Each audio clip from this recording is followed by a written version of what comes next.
ஒரு கம்ப்ளைண்ட் வந்து 34 லட்ச ரூபா கம்ப்ளைண்ட் வந்து நசர்பேட் போலீஸ் ஸ்டேஷனில் கொடுத்தாங்க. அதுக்கு எஃப்ஐஆர் ஆயிடுச்சுங்க. நீங்கள் வந்து அந்தந்த ஷோரூமுக்கு வாங்க அப்படின்றாங்க. நாங்கள் வந்து அந்தந்த ஷோரூமுக்கு போகிறேன். போயிட்டு டைரெக்டாக என் அக்கௌண்ட்லேருந்து அந்தந்த ஷோரூம் அக்கௌண்ட்டுக்கு பேமெண்ட்டு போடுறோம். வணக்கம், நான் வழக்கறிஞர் கிறிஸ்டிதாஸ்.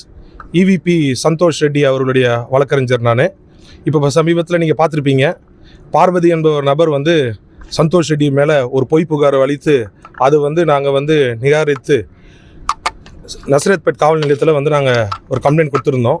அதுக்கான எஃப்ஐஆர் ஆகிருக்கு. இப்போ இன்றைக்கி சிசிபிக்கு வந்திருக்கோம். நாங்கள் சிசிபிலையும் நாங்கள் ஒரு கம்ப்ளைண்ட் கொடுத்துருக்கோம். அந்த கம்ப்ளைண்ட் வந்து இறுதி கட்டத்தில் இருக்குது. அதுக்கான விசாரணைக்காக வந்திருந்தோம். அதுக்காக இப்போ நாங்கள் பார்வதியை வர சொல்லியிருந்தாங்க. அவங்க வரப்போகிறது கிடையாது, வரவும் மாட்டாங்க அவங்க. அதனால் இனி நாங்கள் விசாரணையில் நாங்கள் மட்டும் தான் வந்து ஆஜராயிருக்கோம். இது குறித்து விவரங்கள் எதனா இருந்தால் நீங்கள் கேளுங்க, நாங்கள் சொல்கிறோம்.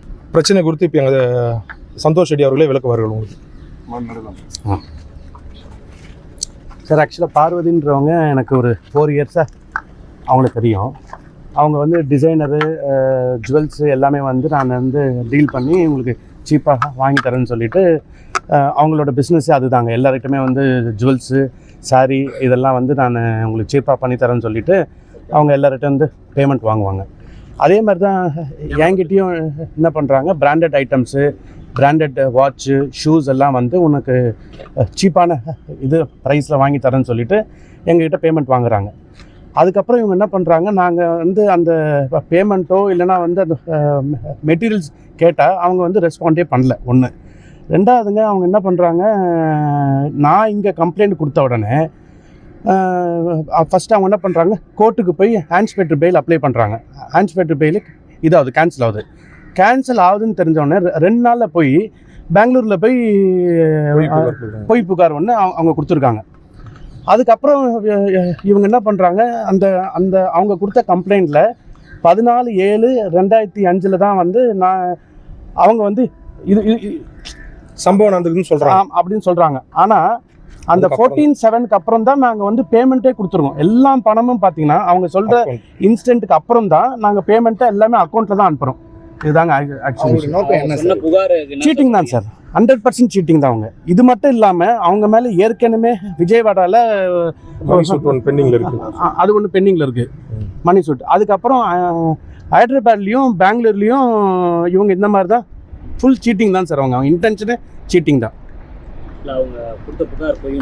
ஆமாங்க, ஆமாம். அதுதான் ப்ரூவ் ஆயிடுச்சு இல்லைங்க. 14/7 வந்து அவங்க என்ன சொல்கிறாங்க, அன்றைக்கி தான் வந்து பெங்களூரில் அந்த சம்பவம் ஹராஸ்மெண்ட் பண்ணுறேன்னு சொல்கிறாங்க. ஆனால் அதுக்கப்புறம் தான் நாங்கள் பணமே கொடுத்துருக்கோம். கிட்டத்தட்ட 1,37 லட்ச ரூபா கிட்ட அக்கௌண்ட் ட்ரான்ஸ்ஃபர் தான் பண்ணியிருக்கோம். அவங்க சொல்கிற டேட்டுக்கு அப்புறம் தான். அதுக்கான பெங்களூர்ல என்ன சார் ஒன்றுமே இல்லைங்க. நாங்கள் எங்களை வந்து பெங்களூருக்கு வர வச்சு நேராக வந்து அவங்க என்ன சொல்கிறாங்க, நீங்கள் வந்து அந்தந்த ஷோரூமுக்கு வாங்க அப்படின்றாங்க. நாங்கள் வந்து அந்தந்த ஷோரூமுக்கு போகிறேன். போயிட்டு டைரெக்டாக என் அக்கௌண்ட்லேருந்து அந்தந்த ஷோரூம் அக்கௌண்ட்டுக்கு பேமெண்ட்டு போடுறோம். பேமெண்ட் போட்டுட்டு மெட்டீரியல்ஸ் எல்லாம் வந்து பார்த்தீங்கன்னா பிராண்டட் ஐட்டம்ஸ் எல்லாமே இம்மீடியட்டாக இருக்காதுங்க. அவங்க ஒரு 2 days 3 days கழிச்சு வாங்கன்றாங்க. அப்போ என்ன பண்ணுறாங்க, 2-3 நாள் கழிச்சு இவங்க வீட்டுக்கே அவங்க அனுப்பிச்சிருக்காங்க. அதுவும் எனக்கு அனுப்பிச்சிருக்காங்க, வாட்ஸ்அப்பில் அனுப்பிச்சிருக்காங்க. இந்த மாதிரி நீங்கள் ஆர்டர் பண்ண மெட்டீரியல்லாம் வந்துடுச்சு, நீங்கள் எப்போ வேணால் டிரைவர் அனுப்பிச்சு நீங்கள் மெட்டீரியல் எடுத்துக்கோங்கன்னாங்க. அதுக்கப்புறம் பார்த்தீங்கன்னா ஃபோன் பண்ணாலும் ரெஸ்பான்ஸ் இல்லை, பேமெண்ட்டும் கொடுக்கல, பொருளும் கொடுக்கலங்க. மறுபடியும் கேட்டிங்களா சார் சம்பந்தப்பட்ட ஷோரூமில் பேசுறீங்களா? ஷோரூமில் பேசினா அவங்க என்ன சொல்லிட்டாங்க, நாங்கள் எல்லாமே பார்வதி கிட்ட கொடுத்துட்டோம் அப்படின்றாங்க. அதுக்கான ஸ்க்ரீன்ஷாட் அனுப்புகிறாங்க. அதுக்கான ஸ்க்ரீன்ஷாட் அனுப்புகிறாங்க. புகார் கொடுத்துருக்கீங்க சார். ஒரு கம்ப்ளைண்ட் வந்து 34 லட்ச ரூபா கம்ப்ளைண்ட் வந்து நசர்பேட் போலீஸ் ஸ்டேஷனில் கொடுத்தாங்க. அதுக்கு எஃப்ஐஆர் ஆயிடுச்சுங்க. எஃப்ஐஆர் ஆகி 2-3 நாள் ஆகுது. இன்னும் அவங்கள வந்து தேடிட்டு இருக்காங்க. அவங்க எங்கே இருக்காங்கன்னு தெரில. அதே மாதிரி இங்கே சிசிபியில் பார்த்தீங்கன்னா 1,05,00,000 ரூபாய்க்கு கம்ப்ளைண்ட் கொடுத்துருக்கேன். அந்த கம்ப்ளைண்ட்டு அதுவும் இன்வெஸ்டிகேஷனில் ஓடிட்டு இருக்குங்க. அதுக்கும் எல்லாமே அக்கௌண்ட்டில் தான் அமைச்சிருக்கோம். எல்லாத்துக்குமே ப்ரூஃப் வச்சிருக்கோம். வாட்ஸ்அப் ப்ரூஃப்லேருந்து எல்லாமே இன்னும் நிறைய இன்ஸ்டன்ட் பண்ணியிருக்காங்க. இதுக்கப்புறம் தான் ஒருத்தராக வருவாங்க. தொழிலதிபராக பார்த்து குறி வைத்து இதெல்லாம் மோசடி. ஆமாங்க, ஆமாம் ஆமாம் ஆமாம். அவங்களோட இன்டென்ஷனே அதுதாங்க. அதனால தான் என்ன பண்ணுறாங்க, அவங்களோட ஆதார் கார்டு அட்ரஸ் எல்லாம் பார்த்தீங்கன்னா சென்னையில் இருக்கிற குரோம்பேட்டு. ஆனால் அவங்க இருக்கிறது என்னமோ பெங்களூரில். இப்போது அதே மாதிரி நீங்கள் பார்த்தீங்கன்னா 6 மாதத்துக்கு ஒரு வாட்டி பெங்களூர்லேருந்து ஹைதராபாத் போயிடுவாங்க. ஹைதராபாத்லேருந்து சென்னைக்கு வருவாங்க, 6 மாதம் சுற்றினே இருப்பாங்க அவங்க. சார் உங்ககிட்ட என்கொயரி பண்ணாம தான் வழக்கு பதிவு பண்ணாங்களா? என்கொயரியே பண்ணலங்க.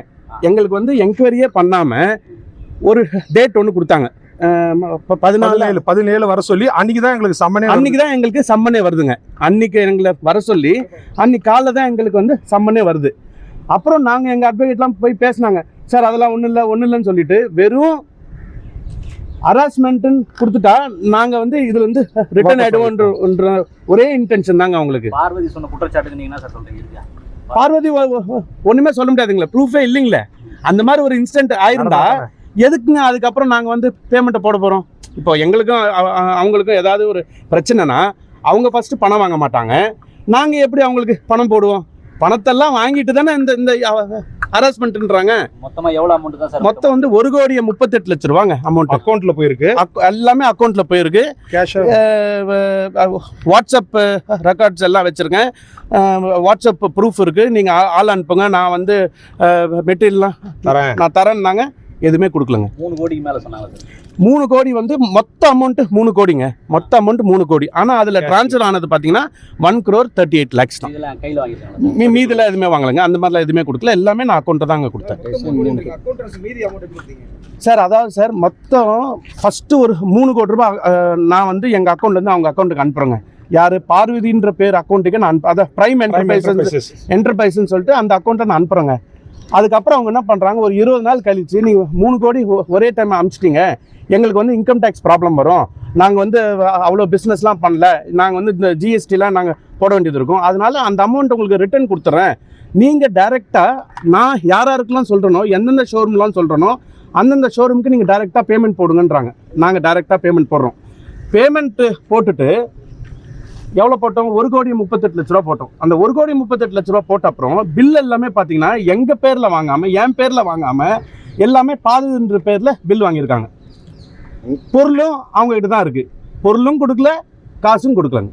உங்களுடைய பணத்தில் வந்து அவங்க யூஸ் பண்ணிட்டு அவங்க பேரில் ஃபுல்லாக ப்ராடக்ட் எல்லாம் பில்லுமே வந்து அவங்க பேரில் வாங்கியிருக்காங்க. அது கூட போலீஸ் இன்வெஸ்டிகேஷனில் தான் தெரியுது எங்களுக்கு அது. சரி, இப்போ இவங்க புகார் கொடுத்துட்டு ஏன் வந்து பெங்களூர்ல போய் உங்க மேல புகார் கொடுக்குறாங்க? ஏன் அது சார் இப்போ நீங்கள் ஆட்டோமேட்டிக்காக நீங்கள் பாருங்கள், இப்போ நாங்கள் வந்து ஃபஸ்ட்டு கம்ப்ளைண்ட்டுங்க, நாங்கள் தான் ஃபஸ்ட்டு கம்ப்ளைண்ட்டு. எங்கள் கம்ப்ளைண்ட்டுக்கு அப்புறம் போய் ஒரு கம்ப்ளைண்ட் கொடுக்குறாங்க. எது கொடுக்குறாங்க? அந்த கம்ப்ளைண்ட்டை பார்த்து நாங்கள் போயிடுவோம். ஏன்னா நம்ம வந்து இப்போ ஒரு ஃபிலிம் சிட்டின்னு வச்சுருக்கேன், தமிழ்நாட்டிலே இருக்கிற ஒரே ஃபிலிம் சிட்டி எங்கள் ஃபிலிம் சிட்டி தாங்க. இப்போ ஃபிலிம் சிட்டி அது இதுன்னா ஒரு ஒரு புகார் வந்துச்சுன்னா ஒரு அவ பேர் தானே சார். அதுக்காக தான் அவங்களோட இன்டென்ஷனாக இருந்தாங்க, பேர் ஸ்பாயில் பண்ணணும்.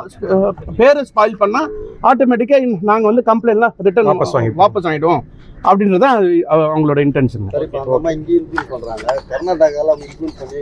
சார் அவங்க வந்து பயங்கரமாக இன்ஃப்ளூயன்ஸ் பண்ணுறாங்க சார். அவங்களுக்கு வந்து பார்த்தீங்கன்னா யாரெல்லாம் உதவி பண்ணுறாங்க அவங்களெல்லாம் வந்து ஒரு கிஃப்ட் கொடுக்கறது அந்த மாதிரி கொடுத்து சார் பெங்களூரில் ஒரு கேஸ் விசாரிக்காமல் ஒரு ஒன்றுமே நோட்டீஸ் கூட சர்வ் பண்ணாமல் ஒரு ஸ்ட்ரெயிட்டாக ஒரு எஃப்ஐஆர் பண்ணுறாங்க. அது கூட ஹராஸ்மெண்ட் பண்ணியிருந்தா அதுக்கப்புறம் எதுக்கு எங்ககிட்ட பணம் வாங்குறாங்க? வாங்க முடியாதுல்ல, நாங்களும் கொடுக்க மாட்டோம்ல. இப்போ ஒருத்தர் பிடிக்கலாம், நாங்களும் அந்த பேமெண்ட் கொடுக்க மாட்டோம்ல. அதுவும் ஜூலை மாதம் 14ஆம் தேதி நடக்குது இன்சிடென்ட். இவங்க கொடுத்த கம்ப்ளைண்ட் பார்த்தீங்கன்னா செப்டம்பர் மாதம் 25ஆம் தேதி. அவங்களுக்கு